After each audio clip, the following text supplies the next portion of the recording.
I, Margaret Wilson, stood by the window of my home in the suburbs of Grand Rapids, basking in the soft autumn sunlight, eagerly awaiting the arrival of my son's family.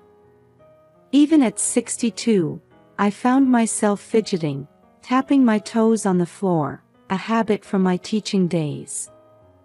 It had been 3 months since I last saw my grandson Ethan. My heart raced at the thought of how much a 6-year-old boy could grow in just 3 months. As I glanced around the living room, my eyes fell on the mementos adorning the mantelpiece. A faded mug inscribed with, "Best Teacher Ever." Thank you notes from former students. This room, filled with 35 years of teaching memories, was now enveloped in silence. Outside the window, the leaves of the planted maple swayed in the autumn breeze, signaling the changing of seasons. The doorbell rang, making my heart skip a beat. I tried to calm myself with a deep breath, but the joy of seeing my grandson was overwhelming. As I opened the door, there stood my son David, his wife Emily, and my adorable grandson Ethan. "Mom, it's been a while," David embraced me. His voice was warm, but I couldn't help noticing the dark circles under his eyes, telling of his recent work stress. Emily greeted me kindly too, though she seemed a bit tense. As I accepted the bouquet they handed me, I responded, "Oh, my favorite lilies." The moment I turned my gaze to Ethan, my heart melted. "Hello, Grandma's treasure. My, how you've grown." Ethan just nodded slightly, without his usual energetic greeting. "Is something wrong?" But now was the time to celebrate the family reunion. I pushed my worries aside and invited everyone in. "Come on in. David and Emily, you must be tired. I'll make some coffee." As I led them to the living room, I carefully observed their expressions. David's shoulders were slightly slumped. Emily's smile seemed a bit forced. And Ethan, usually chatty, he was oddly quiet today. As I prepared coffee, I watched my family through the window. A mix of joy at the reunion and an inexplicable unease filled me. The next few days should be fun, but what was this indescribable tension lingering in the family? Taking a deep breath as I carried the tray with cups, I reassured myself. No matter what, I would support this family. With that thought, I put on a smile and headed to the living room. After cleaning up from dinner, we gathered in the living room. Outside the window, the evening sky was beginning to turn a deep purple. The soft glow of the table lamp gently illuminated the room as each family member settled into their relaxation time. David sank deep into the large armchair, his work tablet resting on his lap. Emily sat at the edge of the sofa, occasionally sighing as she scrolled through her smartphone. Both seemed unable to fully switch off from work mode. "How about some dessert?" "I baked an apple pie," I offered. David and Emily looked up, showing tired smiles. "Thanks, Mom. But right now." David's words trailed off. "Yes, Margaret. We'll have some later," Emily continued. I felt a little disappointed but nodded in understanding. Turning my gaze to Ethan, I saw him sitting on the floor, hugging a large teddy bear. It was the one I had given him last Christmas. "Ethan, would you like to have some pie with Grandma?" I invited. Suddenly, Ethan leaned forward, moving closer to me. His eyes were shining as if trying to convey something. "Grandma, look at this." There was an urgency in Ethan's voice that I hadn't heard before. He held out the teddy bear with both hands, trying to show me something. Usually, Ethan would be eager to show off new toys or books, but this stuffed animal had been his favorite since last year. Had something special happened? "What is it, Ethan?" I asked gently. "Look here." Ethan pointed to the bear's back. However, I couldn't see anything unusual. "David, Emily, Ethan wants to show us something," I called out to my son and daughter-in-law. But they were absorbed in their own conversation. "Well, this project deadline." David's voice. "I still need to review the materials for tomorrow's meeting," Emily replied. I frowned slightly at their behavior. Work is important, of course. But family time is even more precious. Especially when Ethan seemed to have something important to say. "Ethan, can you tell Grandma a bit more?" I spoke gently, meeting his gaze. Ethan opened his mouth to speak but suddenly hesitated, biting his lip. Then, he insistently pushed the stuffed animal towards me again. This behavior struck me as very odd. Usually, Ethan would clearly express what he wanted to say. I gently placed my hand on Ethan's forehead, checking for a fever. He wasn't warm. But his eyes held something, a plea of sorts. It seemed like he wanted to convey something important but couldn't find the right words. "Ethan, it's okay. Grandma's here. You can tell me anything." At my words, Ethan seemed to relax his shoulders just a bit.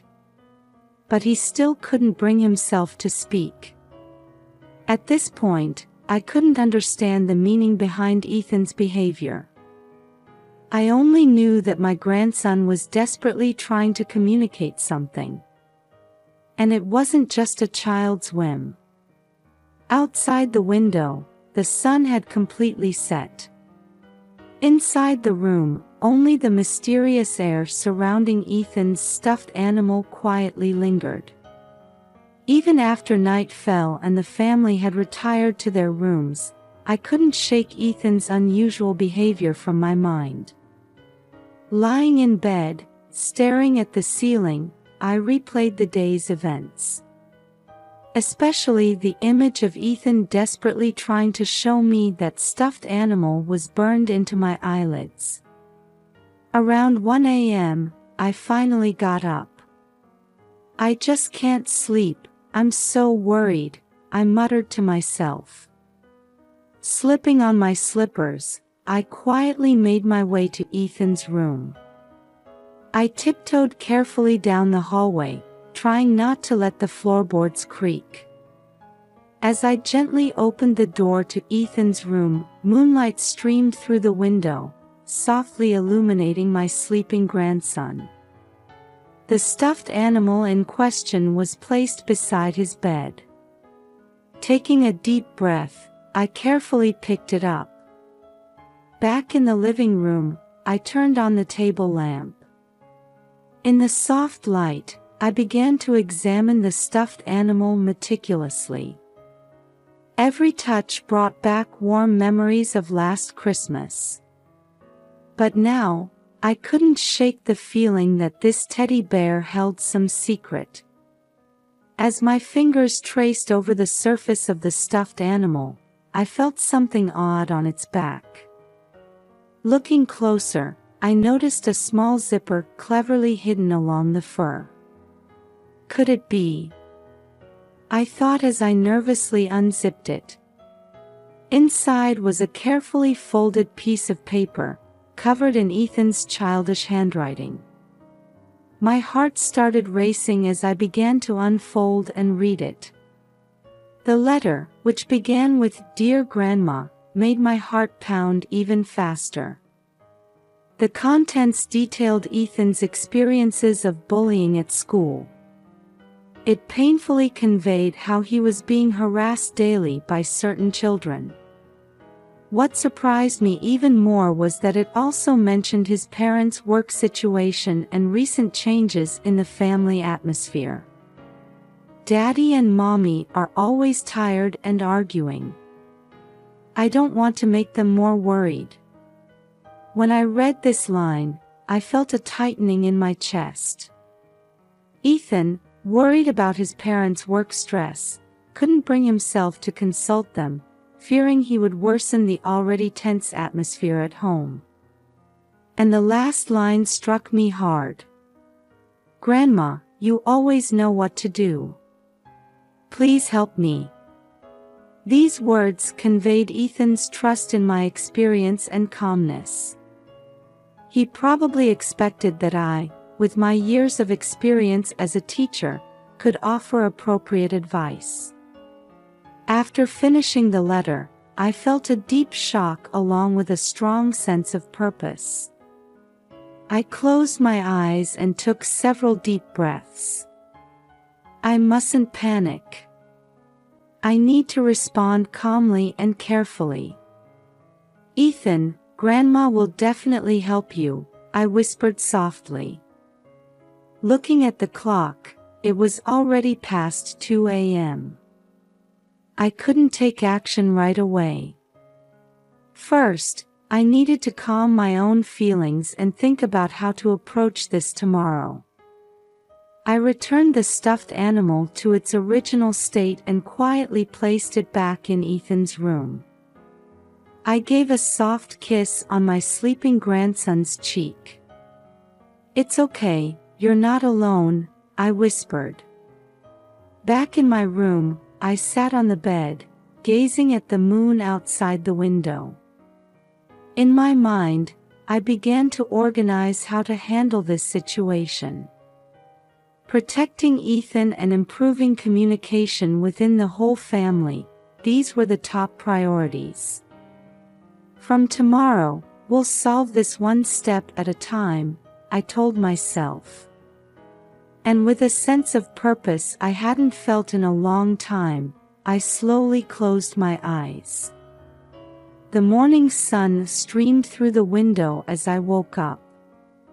The clock showed 6 a.m. I felt like I had barely slept after last night's shocking discovery. Getting out of bed, I headed to the kitchen. As I brewed coffee, the contents of Ethan's message once again weighed heavily on my heart. With a hot coffee in hand, I stood by the living room window. Gazing at the mist-shrouded garden, memories of bullying cases I had dealt with during my 35-year teaching career raced through my mind like a whirlwind. One incident from about 20 years ago stood out particularly. Back then, serious bullying had occurred in my class, causing the victim to refuse to come to school. The whole school worked together, having multiple discussions with the bullies, and eventually reached a resolution. That experience might be helpful in Ethan's current situation. Taking a sip of coffee, I let out a sigh. Come to think of it, the volunteer work I started at the local community center after retirement might also be useful in this situation. The interactions with children from various families there had greatly helped me understand the problems faced by modern children. But it's not wise to handle this alone, I reminded myself. I needed to consult someone I could trust. As I thought this, the face of my former colleague Sarah Thompson came to mind. She's still an active teacher, passionately working on bullying issues. Looking at the clock, it was still before 7 a.m. I decided to call Sarah before the family woke up. As I picked up my cell phone and searched for Sarah's number, I felt my heart racing with tension. "Hello, Margaret. What's the matter so early?" Sarah's voice came through. "Sarah, I'm sorry for calling so early. I have an urgent matter to discuss." I began to explain the situation concisely. Sarah listened carefully, occasionally asking questions and sharing information about current anti-bullying measures in schools. As I listened, I was once again struck by the complexity of the problems facing today's children. Cyberbullying through social media, diverse family environments, pressure for academic achievement, all these factors intertwined in ways we never imagined in our time. "Margaret, we need to handle this carefully. But I'm sure you can deal with it well." Sarah's words of encouragement gave me a bit of courage. After hanging up, I looked out the window to see the morning mist starting to clear, signaling the start of a new day. Before the family wakes up, I need to think about how to broach this topic. Especially with David and Emily, they need to understand Ethan's feelings. Taking a deep breath, I calmed my mind. One step at a time, but steadily, I told myself. Then, I opened the phone book and started looking for the school's number. As dusk fell, I was in the kitchen preparing dinner, carefully choosing my words in my mind. Tonight, we needed to have an important conversation as a family. As the aroma of a savory lasagna wafted from the oven, I heard the front door open. "We're home," David and Emily's tired voices echoed. "Welcome back." I took a deep breath and headed to the living room. After dinner, we settled on the sofa. Ethan sat next to me, looking anxious. "Everyone, I have something important to discuss," I began quietly. I carefully explained about the bullying problem at Ethan's school and how he had been trying to face it alone. I felt a pang in my chest as I saw David and Emily's faces cloud with surprise and regret. "Why didn't you tell us?" Emily's voice trembled. Ethan answered in a small voice, "Dad and Mom always seemed so busy. I didn't want to worry you." At those words, David and Emily's expressions crumbled. David hugged his son and apologized, "I'm so sorry. We were so caught up with work that we didn't notice your feelings. We talked late into the night about contacting the school, setting up meetings with teachers, and concrete ways to protect Ethan." At the same time, we affirmed the importance of praising Ethan's courageous actions and nurturing his confidence. "Ethan, you're truly brave," I gently stroked my grandson's cheek. "But from now on, don't bear this burden alone. Remember, we're all on your side." David and Emily firmly vowed to reassess their work-life balance. "Let's make time to spend together as a family every night," Emily suggested, and we all nodded in agreement. As the night wore on, Ethan fell asleep looking a bit more at ease. We three adults continued our conversation around the kitchen table, sipping herbal tea. "Mom, thank you so much," David squeezed my hand. "If it weren't for you, we might have taken much longer to notice this problem." Emily nodded, her eyes welling up. "We need to do better." Outside the window, the full moon shone gently. The road ahead won't be easy. But through this night's dialogue, I could feel that our family bond had grown stronger. Several weeks after our meeting with the school, on a chilly autumn morning, we gathered in the auditorium of Ethan's school. It was a special assembly called by the principal. I sat between David and Emily, gently holding the shoulder of a slightly nervous Ethan. The principal took the stage and began speaking quietly. Today is an important day for our school community. Recently, a serious bullying issue came to light. However, thanks to the brave action of one student, we've been given a chance to change. I felt Ethan stiffen beside me. The principal continued. Ethan Wilson, please come up to the stage.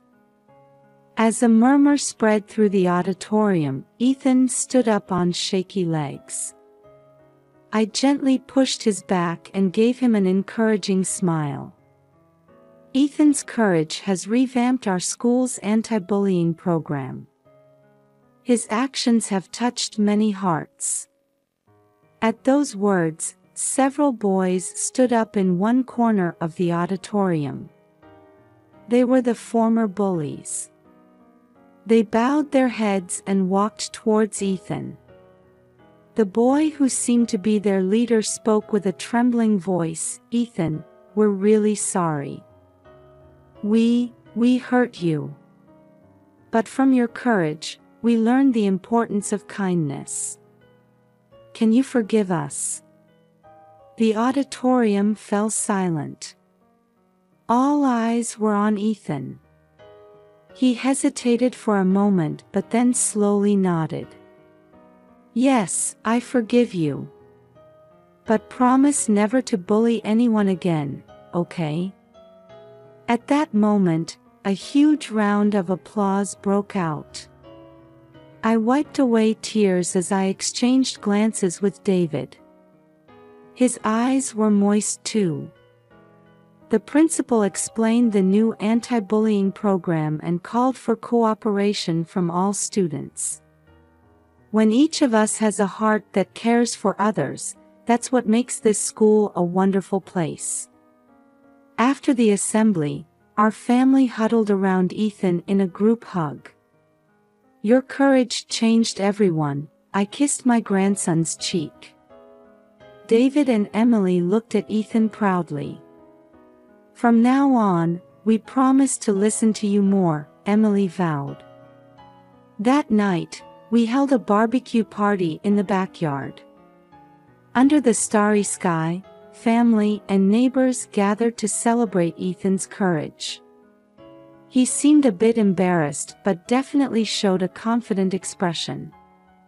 1 year later, in the summer, Ethan had moved on to middle school and was adapting well to his new environment.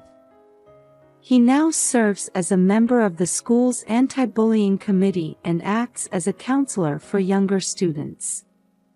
David and Emily kept their promise and reassessed their work-life balance. They decided that every Friday night would be family night, spent watching movies or playing board games together.